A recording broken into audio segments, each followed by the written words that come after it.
Shalom Yesharala. First and foremost, I want to give all praises and glory to Yahweh, Ba'ashem, Yahushai, Ba'ashem, Rucha Kodash. Double honors to the apostles and elders of Great Millstone.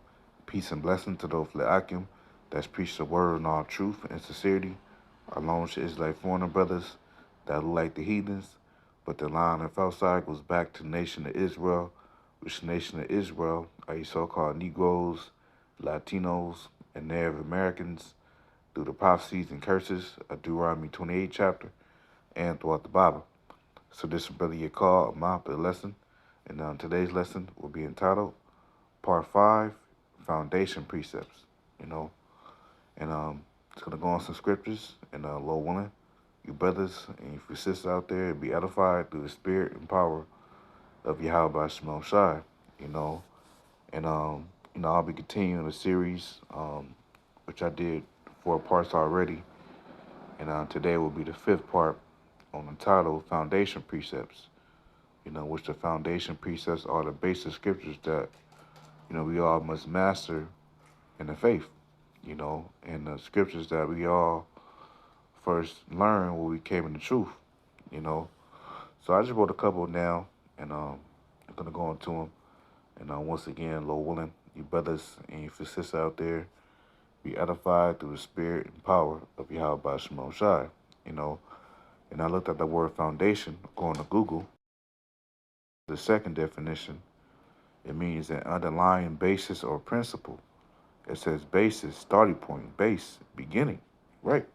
So the beginning precepts, what the scriptures call them, the milk precepts, And when you read 1 Peter 2 and verse 2, it says, as newborn babes, desire the sense and milk of the word, that you may grow thereby. That's right, man.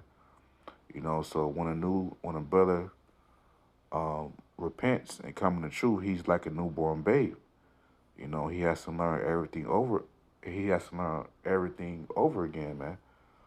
All things are new to him, just as a baby is, and a baby feeds on is the mother's milk so it can grow. So the same thing in a spiritual sense applies to brothers in the faith. They have to desire the sense and milk of the word, the basic scriptures, so they can grow, man. Because the meaty scriptures will be the heavy breakdowns, such as Revelation 20, Daniel 7, Daniel in the 2nd chapter, and the rest of the, meaty breakdowns, you know. But when we all come in the truth, which I'm still obeying myself, because I've been in this truth a very short time, you know. So, we all have to, master the basic precepts, which is the milk precepts, And my first precept I will get is Book of Psalms, chapter 111, and verse 10. And it reads, it says, the fear of the Lord Yahweh is the beginning of wisdom. A good understanding have all they that do his commandments, his praise endure forever. Right, so that's the beginning, that's the fear of the Lord. The fear of the Lord is the beginning of wisdom. Because once you have the wisdom of the Lord, then that's when the fear comes in. Because fear goes into respect. When you look it up,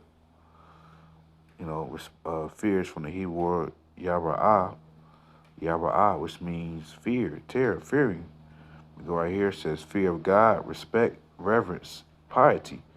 So respect, because you respect the Lord by keeping his ways, which are the laws and commandments to the best of your ability. Such as not, committing adultery.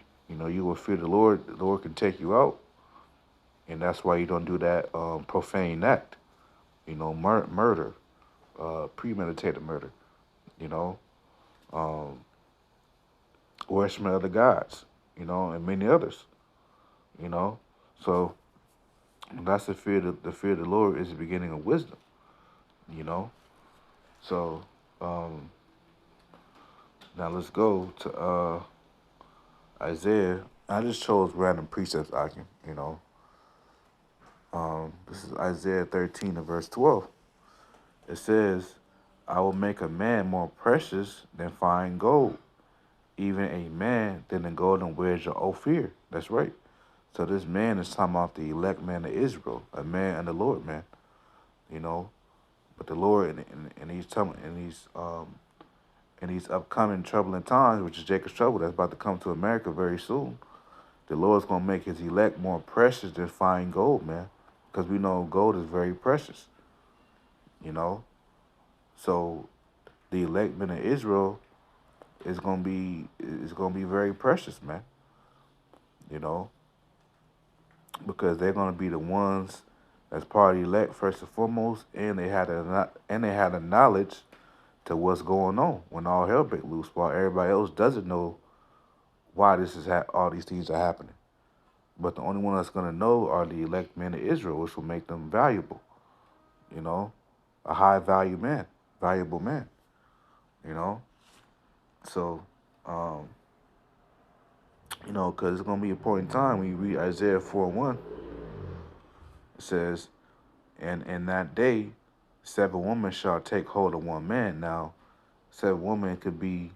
It doesn't actually have to mean seven, which seven means number of completion. It can be actually 7 women. It could be, you know, 70 women. However the Lord finds fit for brothers to handle all these women. You know, it says, but it just means number of completion. Which like the brothers always say, Isaiah 4:1. This is not going to be a rap music video. With a lot of women and being around brothers and stuff now, because it's going to be, scary times. You know, it says, and in that day, 7 women shall take hold of one man, said, we will eat our own bread, and that one man is the elect men of Israel. You know, it says, saying, we will eat our own bread and wear our own apparel, because these women, they're going to support their own selves, man. You know, it says, only let us be called by thy name to take away our reproach. And how a woman is called by a man's name is through the act of sex, which is marriage. Marriage is sex according to the Bible. So, you know, that's how a woman is going to be joined to the man and the Lord, through the act of sex.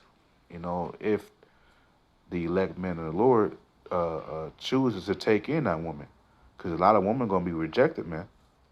You know, and brothers always say, brothers not trying to, which this policy has to be fulfilled.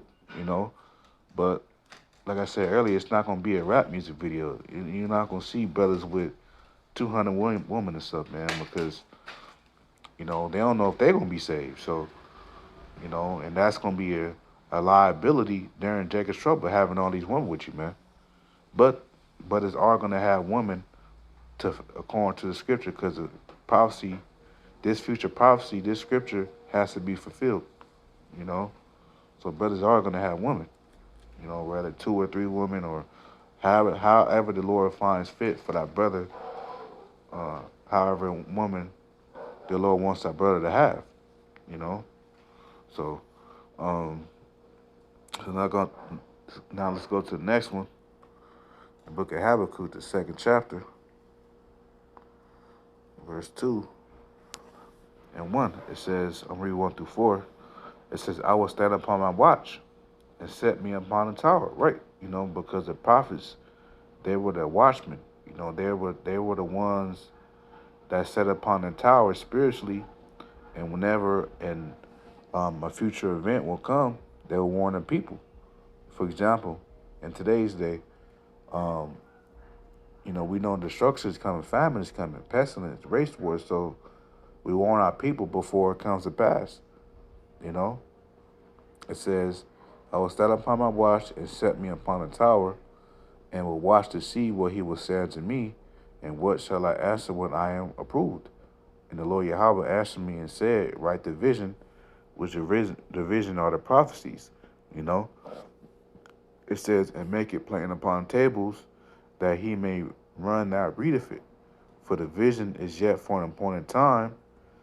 Yeah, because every prophecy is gonna be fulfilled in his own appointed time, according to the Lord's time. Because these are Lord prophecies, and they are fulfilled when the Lord wants them to be fulfilled. You know, it says, but at the end it shall speak and write. So, how are the prophecies speaking now when it be manifested in the earth? You know, when it be fulfilled. It says, and not lie. Yeah, it's not lying because the Lord is not a man he shall lie. The Lord is a man of his word. So whatever he says is going to prosper. It's not going to, the word of the Lord is not going to return back to him void, as it says in Isaiah 55. I believe it's verse 11.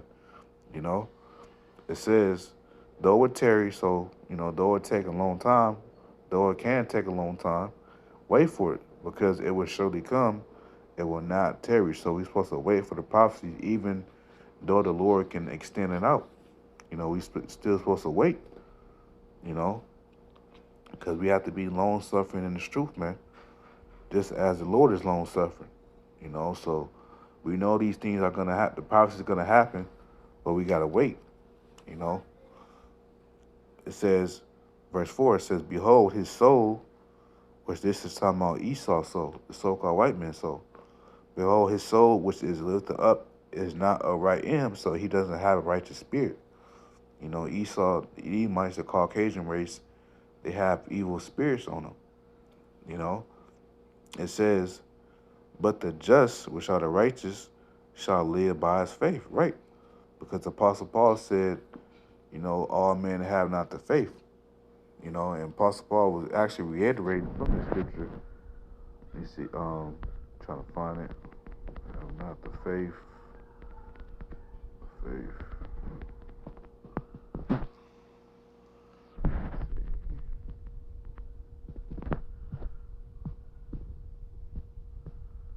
See.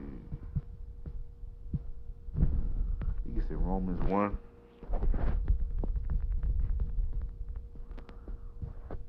Romans 1:19.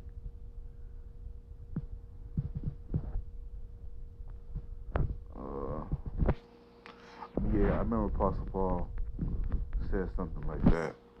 Not faith. Yeah, come. This is 2 Thessalonians 3:2. It says, "And that we may be delivered from unreasonable and wicked men, for all men have not faith." Right.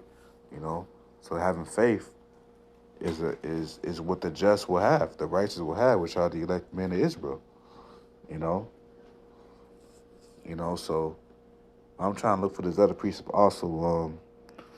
He said, "The just shall live by his faith." Which he was reiterated from Habakkuk 2:5. Let's see, just want to get it for edification. His faith. Let me see. Oh yeah, I can do this too. Cross references.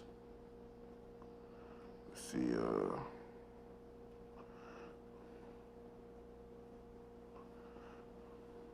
Yeah, Galatians 3:11. It says, "But that no man is justified by the law in the sight of Yahweh, it is evident for the just shall live by faith." Right. So Apostle Paul, he was reiterated from Habakkuk 2:5, as we read earlier. So, the just, the righteous, gonna live by his faith, man. Having faith in the Lord, and Yahweh Shai, that the Lord will provide for him, And the Lord willing, we endure to the end. That be applied to us, that the Lord grant us, that we keep our faith to the end, man. No matter what, no matter what happens to us, we gotta keep having the faith. So, yeah, I can Lord one was edified from to make a lesson on that. Part 5, Foundation Precepts. And Lord one was edified. And until next time, Shalom.